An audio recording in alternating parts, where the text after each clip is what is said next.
Fala galera, no vídeo de hoje eu vou fazer uma análise aqui do meu relatório de performance do mês de março até aqui. Eu tô gravando esse vídeo 9h22 da manhã, antes do mercado abrir, o mercado vai abrir 10 horas. O mês ainda não completou, né? Tem hoje e amanhã, então, sim, praticamente é o resultado no mês todo, até porque eu vou operar de leve hoje. A agenda tá cheia de compromissos, eu não vou fazer grandes coisas não. Então o resultado vai ficar mais ou menos por essa faixa aqui mesmo, e aí eu vou explicar detalhadamente cada ponto aqui do relatório, o que é que tem que ser observado, para você trazer para sua realidade e alinhar suas expectativas em relação ao day trade, em relação ao método EDC.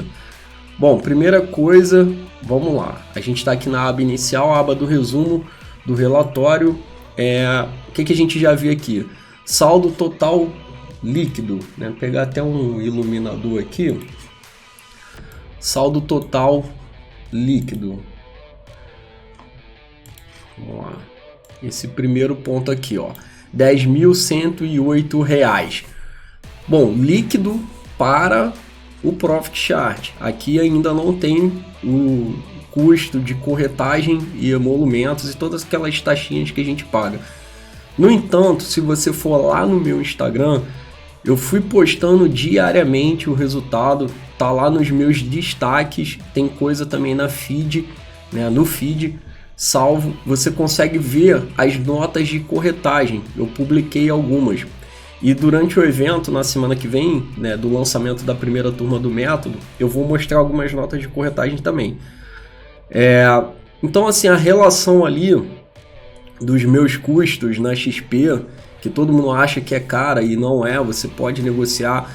Inclusive meus alunos têm desconto de 80%, né, de devolução na corretagem lá na XP, tem corretagem fixa também, enfim, tem vários pacotes.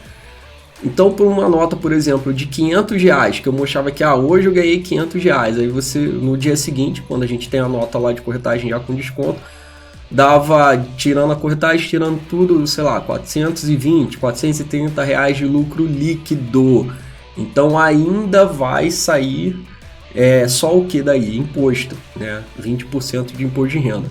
Então desses 10 mil aqui, depois eu consigo ver lá pela calculadora de imposto de renda, deve ter dado um resultado líquido de uns 7, 8 mil reais, que tá muito bom, tá? Considerando o tamanho de lote que eu operei ao longo do mês todo. Foi um lote bem pequeno em relação ao meu tamanho de patrimônio, aquilo que eu posso operar.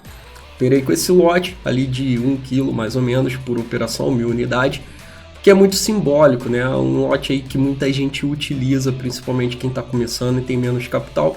Então, para ver que dá para fazer 10 mil reais aí, né, em 30 dias, né? A gente vê aqui ó, a data. Carmine, por que você está filtrando a data assim? Porque se eu vier aqui no Profit Chart e filtrar um mês, ele pega para trás. Hoje até daria certo, porque a gente está no dia 30, mas quando você está no meio do mês, por exemplo, no dia 15, ele vai pegar entre o dia 15 de fevereiro e o dia 15 de março, e não assim, o início do mês de março. Eu gosto de fazer mês fechado, porque é assim que a gente faz na contabilidade, né, principalmente para imposto de renda, então faz sentido fazer mês fechado. Então eu filtro aqui do dia 1 do mês e vou só acrescentando cada dia que passa mais um dia aí até chegar, né, no último dia do mês. Beleza, galera? O mais importante desse relatório é os 10 mil reais aqui, os 10.108 de lucro líquido? Não. Tudo é importante, tá? Porque você poderia fazer 10 mil como se fosse ali jogar na Mega Sena, fez uma operação só e deu 10 mil, e aí depois na outra perdeu tudo, e isso não leva ninguém para lugar nenhum. Não é assim que se faz especulação com metodologia, né? Eu utilizo um método científico para operar no mercado financeiro. Então, ó, fator de lucro excelente, ó, 4,47. Isso aqui quer dizer mais ou menos o seguinte: para cada R$1 investido vai voltar R$ 4,47. Porra, bom pra caraca, excelente, né? Então a gente vê aqui, ó, que o meu prejuízo bruto foi pequeno, ou seja, então a minha relação entre lucro bruto de 13 mil reais e o prejuízo bruto de 2.900 é muito bom, né? Então a gente vê aqui 13 dividido por que mais ou menos uns 3 mil, a gente está falando aqui desse fator de 4, mais de 4, né? Mais de 4 vezes ali o fator de lucro. Então isso é uma relação muito boa, muito saudável que você tem que observar. Outra coisa, número de operações, não foram poucas, 72 operações, né? Então, vamos dizer aí, dividindo aí por... Aqui não são 30 dias corridos, né? Porque a gente só trabalha em dia útil. Vamos dividir por 20 dias. Deixa eu fazer essa conta aqui no celular, para a gente ter uma noção aí da média de operações por dia. Não é igual todo dia, né? Mas vamos lá, 72 dividido por, vamos botar aí 20, dá 3,6 operações, mais ou menos 4 operações por dia, né? Então, beleza, show de bola, é um número de operações interessante. 55 operações vencedoras, 4 operações zeradas, né? E 13 operações perdedoras. E aí o mais importante de tudo, ó, o fator aqui, ó, taxa de acerto, percentual de operações vencedoras. Isso aqui é uma das coisas mais importantes que você tem que analisar num relatório de performance. Bom, tem várias formas de você fazer isso aqui. Por exemplo, a minha metodologia, ela me dá em média histórica acima de 70% de taxa de acerto. E muita gente vai achar o seguinte: eu sei como que você faz. Você bota ali para ganhar 1 ponto e bota 3 de stop. Aí você tem a taxa de acerto alta, mas quando você erra, você perde tudo. Lógico que não. Olha aqui, ó. Olha o tamanho do meu erro aqui, olha o tamanho do meu stop, que não é erro, né? Stop não é erro, é errado falar que stop é erro. Então, é uma alta taxa de acerto com um alto fator de lucro. Isso aqui é o milagre, isso aqui é o santo graal, é o que todo trader procura. Acertar muito e ganhar muito, né? E perder pouco. Então, assim, isso aqui é o que há. Então, leitura de fluxo junto com os pontos ali no gráfico. Bom, como que a gente prova que o que eu estou falando é verdade? É só você olhar aqui, ó, para a média de lucro-prejuízo, ó. Então, se você pegar a média das operações de lucro e dividir pelas média das operações de prejuízo, deu 140, que é muito bom. Muito bom. A gente vê aqui, ó, a média das operações vencedoras, 236. A média das operações perdedoras, 224. Média, né, das duas. Então, estão proporcionais. Então, você vê que, em média, isso aqui é totalmente contra-intuitivo, porque quando você vê uma taxa de acerto muito alta igual a essa, você acha que a média das operações perdedoras vai ser 3 vezes maior. E não é. Então, o fator... a expectativa matemática desse setup aqui é muito alto, porque ele tem uma média proporcional de ganhos e perdas, e quando você multiplica por 70% de probabilidade de você ganhar, então dá um fator de expectativa matemática muito bom mesmo.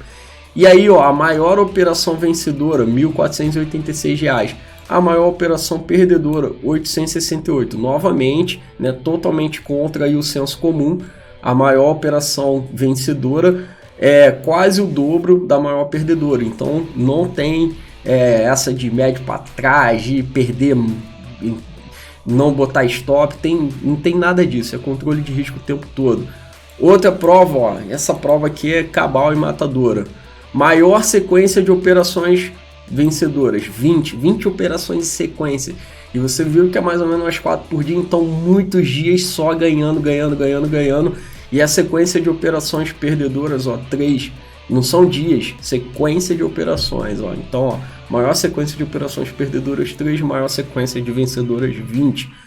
Tempo médio na operação vencedora, 1 hora e 42 minutos. Então, isso aqui a gente já viu uma diferença, né, de operar dólar, índice e operar ações. Ações, o fluxo é mais lento, por isso que é mais fácil ler o fluxo em ações, é um fluxo mais devagar. A consequência disso é que você leva mais tempo na operação. Durante todo esse mês de março eu operei na parte da manhã, então a gente está falando aqui do mercado que abre 10 horas, então 11, 12, mais ou menos 2 horas por dia. Então aqui, ó, praticamente aqui as 2 horas que eu operei, né, só operei 2 horas por dia, de 10 a meio-dia, né, de 10 às 11, de 11 às 12, 2 horinhas por dia. Cara, praticamente o tempo todo posicionado, beleza? E ganhando, né, em operação vencedora. Média do tempo em operações perdedoras, 14 minutos. Então, quando eu reconheço que o fluxo mudou e eu me posicionei errado, eu saio rápido, beleza? Média das operações no total, 1h20, beleza? Maior aqui declínio do topo ao fundo, ó, R$ 1.369, que deu 13% do valor que eu já tinha ali conquistado. E o maior declínio trade a trade, né, 1.290, mais ou menos 12%. Beleza? E aí, galera, vamos aqui olhar a tabelinha de operações. Vocês vão ver uma coisa interessante, ó. Começou lá no dia 2 de fevereiro e aí vai, ó. Olha só quanta operação verdinha, muita operação verdinha. E isso aqui que eu quero mostrar para vocês, ó. Olha só, esse gráfico de operações aqui, que coisa maneira, ó. Só operação verdinha, você vê que aqui, ó, muitas barras aqui na faixa de 200, 300 reais. Bastante barras na faixa de 100 reais, que são aquelas operações que eu pego 10 centavos com um lote de 1 kg, dá 100zinho. E aqui 1, 2, 3, 4, 5, 6, 7, mais ou menos, operações perdedoras. A maioria na faixa aqui de 200, uma de 600 mais ou menos, e uma aqui de R$1.000. Isso aqui inclusive foi um dia que eu estopei, né? Foi o único dia do mês que eu fechei no negativo, deu 1.100 e pouquinho, beleza? Nesse dia realmente eu estava mal, tanto que eu tive uma sequência no mesmo dia de 3 stops, isso não é comum, você vê ali pelas estatísticas. Então é isso, ó, olhando aqui o patrimônio também, ó, no início do mês eu já comecei arrebentando nos primeiros dias, depois devolvi um pouquinho, cheguei a ficar um pouquinho negativo e daí para frente foi só vitória, ó, só vitória, chegando ali aos R$10.000, beleza? Operando aí, né, na maioria das operações com lote de 1.000 unidades por entrada, né? E aí a gente tá falando de quanto de financeiro. Ah, isso aqui, ó, faltou mostrar esse destaque aqui, ó. Maior operação, né, maior capital necessário para a operação, 160 mil. Aqui cabe uma observação, tá? Isso, vamos dividir 160 mil por mais ou menos R$30, que está o preço da ação. A gente está falando de um lote de 5.000 unidades, tá? Então, em alguns momentos eu coloquei um pouco mais, além de 1.000. Você cheguei a botar até 10 quilos ali, mas foram pouquíssimas operações. Depois eu passo ali para a gente ver na lista de operações. Mas necessariamente você precisa ter os 160 mil? Lógico que não. Na XP, por exemplo, toda corretora trabalha com alavancagem. A alavancagem da Petrobras na XP é de 35x, ou seja, você pega esses 160 mil, divide por 35, vai dar R$4.500. Então, com R$4.500, você conseguiria ter feito esse lote aqui. É claro que você estaria alavancado no máximo, não é assim que a gente opera, mas eu gosto de operar um pouquinho alavancado sim, não precisa ter todo o dinheiro ali. E eu faço um controle de risco bem apuradinho para não botar muito do meu patrimônio em risco. Ou seja, vou te dar um exemplo. Se você tem R$1.000 na conta, você consegue operar R$35.000 de valor financeiro. Isso significa R$35.000 que você consegue operar com um lote de 1.000 unidades e ainda sobra dinheiro. Então, mesmo se você tem R$1.000, você consegue operar com um lote de 1.000 unidades, tá? Você vai estar perto da alavancagem máxima, não é o ideal. O ideal é você operar um pouquinho menos alavancado, mas eu estou dando aí uma situação hipotética, um exemplo, né, até um pouquinho exagerado para você ver que dá para fazer. É claro que com R$1.000 você não vai fazer R$10.000 de resultado, né? Você precisa ter mais dinheiro. Galera, para fazer dinheiro tem que ter dinheiro, não tem milagre, né? Não tem como começar o mês com a conta vazia, com R$0 e fabricar R$10.000 no vento, né? Na imaginação. Você tem que ter dinheiro, mas também não precisa ser os 160 mil, tá? Dá para usar o bom senso aí e operar usando um pouquinho de alavancagem, mas sem se suicidar no mercado.